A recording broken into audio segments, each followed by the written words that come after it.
Salutations! Xiaomi a sorti le Mi 10 Pro, mais aussi le Mi 10, un modèle moins cher. Son positionnement tarifaire m'a intrigué et du coup j'avais vraiment envie de le tester. J'avais envie de me faire un avis. Alors ce nouveau smartphone de Xiaomi trouve-t-il sa place dans le milieu haut de gamme? Vaut-il ses 799,90 €, 800 €?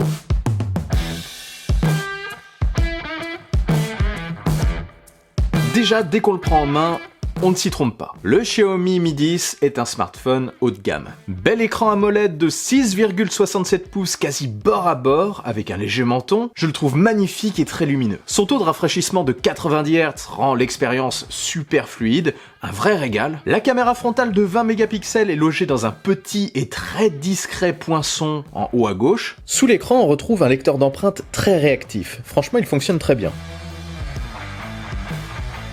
Sur la tranche droite, on retrouve le bouton on-off et ceux de volume. Ces derniers sont par contre, je trouve, un petit peu hauts. Mais bon, ça va quand même. Sinon, sur la tranche gauche, eh bien, il n'y a rien. Sur les tranches supérieures et inférieures, on retrouve 2 haut-parleurs stéréo et 2 micros. Les haut-parleurs offrent d'ailleurs un son stéréo de qualité. Et c'est vraiment ce qui manquait sur les autres modèles, je trouve. Le problème est désormais réglé et c'est vraiment cool. Le seul problème, c'est que je trouve qu'ils sont pas super bien placé. Je m'explique. J'ai l'habitude de tourner mes smartphones dans un sens, vers la gauche. Cette habitude, je pense que je ne suis pas le seul à l'avoir. Du coup, lorsqu'on est habitué à ça, les 2 haut-parleurs tombent sous la main lorsqu'on regarde par exemple du contenu au format paysage ou lorsqu'on joue. Il a alors fallu que je change de sens, que je change d'habitude. Mais là, nouveau problème, lorsqu'on tourne le smartphone dans l'autre sens, pour libérer les haut-parleurs, eh bien c'est la caméra qui tombe sous la main. Du coup, bonjour les traces de doigts. Ça peut être problématique après pour prendre des photos. J'ai souvent eu tendance à le nettoyer avant de prendre une photo. Enfin, à nettoyer le bloc photo, les objectifs. Objectifs dont je vous parle juste après. Avant de vous en parler, je termine juste sur la tranche inférieure. On retrouve le tiroir nano SIM unique, 5G parce que le smartphone est compatible avec la 5G, et notre port USB-C. Il n'y a pas d'extension de stockage possible. C'est dommage, et à la fois le smartphone est automatiquement vendu avec 256 Go de stockage et je pense que ça peut suffire. Encore s'il avait eu 64 Go de base. Le dos est brillant et prend vraiment les traces de doigts. Sur le Pro, il est mat, donc en plus d'avoir une finition peut-être plus sympathique, le Pro prendra moins les traces de doigts. Après bon, on lui mettra une coque et probablement celle qui est fournie avec, donc le problème est réglé. En bas au dos, on retrouve la mention Mi, la mention de la marque, et le logo 5G, parce que comme je disais tout à l'heure, ce smartphone est compatible 5G. Bon, le marché de la 5G n'est pas encore vraiment développé en France, je ne sais pas quand ça le sera, mais bon, au moins vous savez qu'avec ce modèle, vous pourrez utiliser un forfait 5G quand il y en aura, quand le réseau sera étendu sur le territoire. On continue sur le dos, en haut à gauche, on a un bloc photo qui ressort. D'ailleurs, ça rend le smartphone bancal, sans coque, lorsqu'il est posé sur une table. On y trouve un capteur principal de 108 mégapixels. Ce capteur principal sert de téléobjectif parce qu'il n'y a pas de téléobjectif sur ce modèle, donc ça zoomera dans l'image. Et le 108 mégapixels permet aussi d'avoir des photos avec plus de détails forcément, qui vous permettront également de zoomer beaucoup plus dans l'image. On a aussi un ultra grand angle de 13 mégapixels. C'est pratique, comme je le dis à chaque fois, j'aime beaucoup l'ultra grand angle sur les smartphones. C'est désormais indispensable sur le haut de gamme, mais ici, encore une fois, comme sur le précédent Xiaomi que j'ai testé, il est mal placé. Il aurait été préférable de le mettre vers le haut parce que dès qu'on l'active, on voit pratiquement systématiquement notre doigt et on est obligé de décaler le doigt pour prendre une photo convenable. Bon, c'est encore une fois un coup à prendre, mais c'est systématique quasiment chez moi. On trouve aussi au dos un capteur de profondeur de 2 mégapixels qui permet d'améliorer les photos de portrait et un objectif macro de 2 mégapixels que j'ai tendance à très peu utiliser à chaque fois qu'il y en a sur les smartphones. C'est peut-être personnel, je ne sais pas, mais j'ai du mal à trouver un réel intérêt à ce type de capteur. Pour moi, ils ne sont pas encore assez performants pour être réellement bluffants, quoi. Voilà, bref, comme vous pouvez le voir, le smartphone est esthétiquement plutôt réussi, mais souffre de petits défauts de conception qui peuvent être dérangeants. Après, ça peut ne pas du tout vous déranger, hein, ça dépendra des cas. Peut-être que vous prenez votre smartphone différemment, je ne sais pas. Après, globalement, j'aime bien, surtout à l'avant, je trouve que ça claque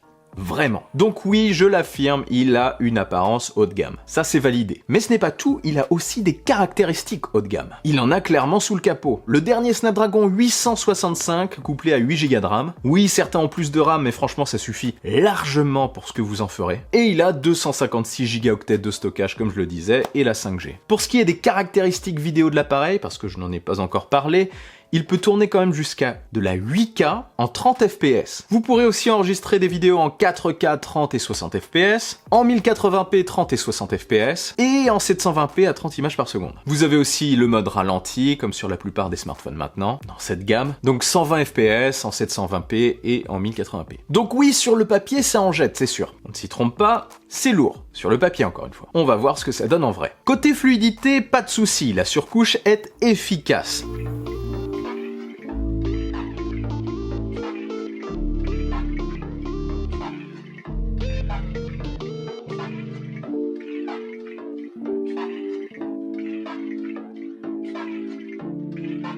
J'ai juste deux petites critiques à faire. Déjà, je trouve parfois l'OS un petit peu brouillon, surtout dans les paramètres. On s'y perd. J'ai clairement connu mieux. Et bien sûr, j'attends l'arrivée du tiroir à applications caractéristique d'Android. Sinon, ça marche super bien, c'est plutôt propre et ça suffira à la majorité des utilisateurs. Le plus grand nombre sera satisfait. Sinon, le Mi 10, en plus d'être fluide, eh bien, fera tourner parfaitement tous vos jeux préférés sur mobile. Et le 90 Hz améliore aussi, je trouve, clairement l'expérience. C'est agréable. Petit mot avant de continuer sur le 90 Hz.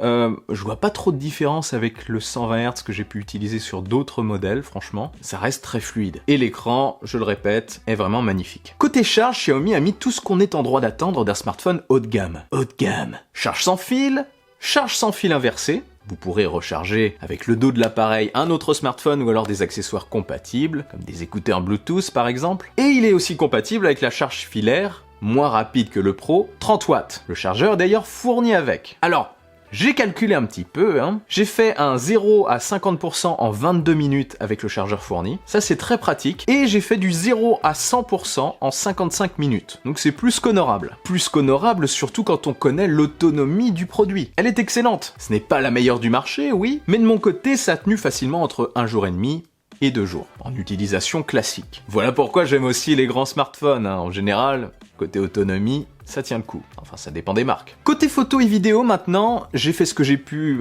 pendant le confinement. J'ai profité de mes rares sorties pour prendre quelques clichés, et j'en ai fait aussi en intérieur. J'ai trouvé les photos avec le capteur principal plutôt convaincantes, même si parfois, elles peuvent être un peu trop saturées à mon goût, même en désactivant l'IA. Après, les photos de jour restent très bonnes, très détaillées. Franchement, les résultats sont très bons. Les différents capteurs offrent une très bonne polyvalence, même si le principal se démarque plus. Ils ont tous leur utilité et sont, sauf le macro, plutôt indispensables aujourd'hui sur les smartphones haut de gamme. Donc voilà, mention particulière à la polyvalence qu'offre le Xiaomi Mi 10 en termes de photos. Les photos de portrait aussi sont plutôt réussies en général. La découpe est bonne, de face comme de dos. J'ai quand même eu une petite préférence pour le résultat des photos de face, très naturelles je trouve. Enfin voilà, globalement, sans faire dans l'exceptionnel, le Mi 10 m'a convaincu côté photo de jour. De jour, oui, j'insiste, car de nuit, j'ai trouvé ça moyen. Et sur le haut de gamme, c'est quand même important. Après oui, j'ai testé dans peu de situations à cause des événements actuels, mais je m'attendais à mieux. À mieux pour un smartphone haut de gamme. Comme je le disais, la photo de nuit est aujourd'hui un argument très important, voire indispensable, sur les smartphones haut de gamme. Sinon, hors photo de portrait, de face, les photos sont plutôt bonnes aussi. Le capteur frontal m'a plutôt convaincu. Côté vidéo, la stabilisation en 1080p de dos est bonne,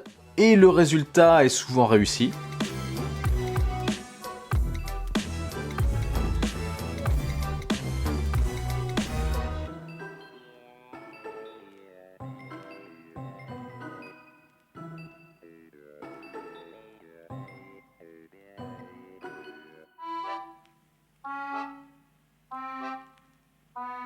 De face par contre, la stabilisation de qualité n'est pas spécialement au rendez-vous. Donc de manière générale, côté vidéo, ça reste polyvalent mais classique. Peut-être que l'achat d'un stabilisateur, si vous voulez tourner par exemple en 8K, peut être intéressant. En tout cas, un stabilisateur pour smartphone améliorera forcément l'expérience, comme sur tout smartphone. Mais bon, c'est pas le meilleur smartphone vidéo sur lequel je suis tombé en tout cas. Alors le Xiaomi Mi 10 est-il pour moi un smartphone haut de gamme, au rapport qualité-prix agressif? Déjà, c'est un bon smartphone, oui. Sans exceller partout, il répond à la majorité des besoins attendus pour cette gamme. Mais il possède aussi quelques petits défauts qui me font penser que son tarif est peut-être légèrement trop élevé. Légèrement. En tout cas pour être un flagship killer. Parce que, à 100 € de moins, ça aurait été vraiment un flagship killer. Après, je pense qu'il est plus intéressant que le Xiaomi Mi 10 Pro, qui lui se retrouve en confrontation directe avec les grands acteurs du haut de gamme et de l'ultra haut de gamme, avec ses 999 €. Mais ces deux modèles permettent à Xiaomi d'intégrer le haut de gamme plus qu'honorablement. Il cochera la plupart des cases pour une majorité de personnes. Parce que si vous cherchez un smartphone avec un grand et bel écran, polyvalent en photo, puissant et plutôt autonome, ce Mi 10 ne vous décevra clairement pas. Mais le problème, c'est que le marché est totalement saturé et la marque devra vraiment améliorer certains points sur ses futurs modèles pour s'imposer par la suite. Après, je leur fais confiance pour ça. Xiaomi a un excellent potentiel et les points à améliorer ne sont pas du tout insurmontables. Je noterai même que l'OS peut être amélioré simplement par une mise à jour, une nouvelle version dans les prochains mois. C'est la force des smartphones aujourd'hui, ils sont quand même assez évolutifs par le software. Enfin voilà mon retour d'expérience et cette petite réflexion personnelle. De votre côté, dites-moi en commentaire ce que vous pensez de ce smartphone, est-ce qu'il vous fait de l'œil? Et si vous avez des questions, n'hésitez surtout pas également à laisser un commentaire, peut-être que je vous y répondrai, si ce n'est pas moi, ce sera peut-être quelqu'un d'autre. Et si cette vidéo vous a plu et que vous voulez m'aider, partagez-la sans oublier le bon pouce en l'air qui claque. Pour ne rien louper, abonnez-vous à ma chaîne et activez la petite cloche des notifications. N'oubliez pas, je suis aussi sur les réseaux sociaux, sur Twitter et sur Instagram. On se retrouve très vite pour une nouvelle vidéo, prenez soin de vous et de votre entourage. Vive la technologie! Vive le futur. Allez, salut!